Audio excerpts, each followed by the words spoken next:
Binati at nakiisa si Pangulong Ferdinand R. Marcos Jr. sa Filipino-Chinese community sa pagdiriwang ng Lunar New Year. Sa kanyang mensahe, hinikayat ng Pangulo ang lahat ng Pilipinong magkaroon ng layunin sa lahat ng kanilang ginagawa o pagkilos, tulad ng sinisimbolo ng Fire Horse. Pero higit sa simbolo, ang tunay na pag-unlad ng bansa ay nakasalalay sa sama-samang pagkilos ng mga Pilipino. Ang detalye sa report ni Kenneth Pasyente.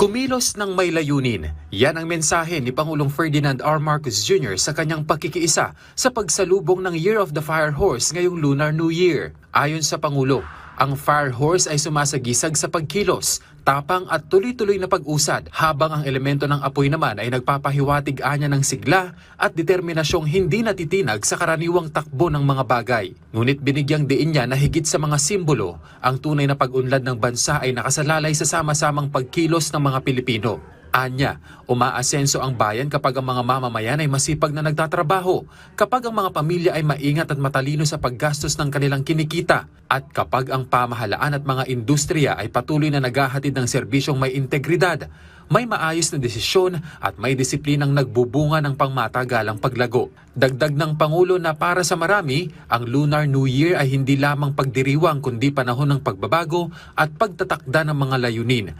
Panahon din ito ng pagpapatibay ng mga plano sa loob ng pamilya, komunidad at negosyo upang matiyak ang matatag at pangmatagalang kaunlaran. Punto pa niya na sa paglipas ng mga henerasyon, natutunan na ng mga Pilipino na ang kaunlaran ay hindi lamang hinihintay. Ito ay pinagtitibay ng araw-araw na pagsisikap, ginagabayan ng disiplina, at lalong lumalago kapag lumilikha ng trabaho at sumusuporta sa mga inisyatibang nagbubuklod sa bayan.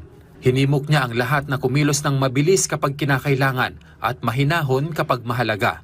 Binigyang diin ng punong ehekutibo ang halaga ng pagiging masigla, ngunit ang tamang direksyon anya ang tunay na nagdudulot ng resulta. Paghihimok pa ng presidente na dapat pangalagaan ang pantay na pagkakataon at maaasahang serbisyong publiko habang pinalalakas ang produktibidad, pinatitibay ang mga value chain at tinitiyak na walang naiiwan, lalo na ang pinakamahihina.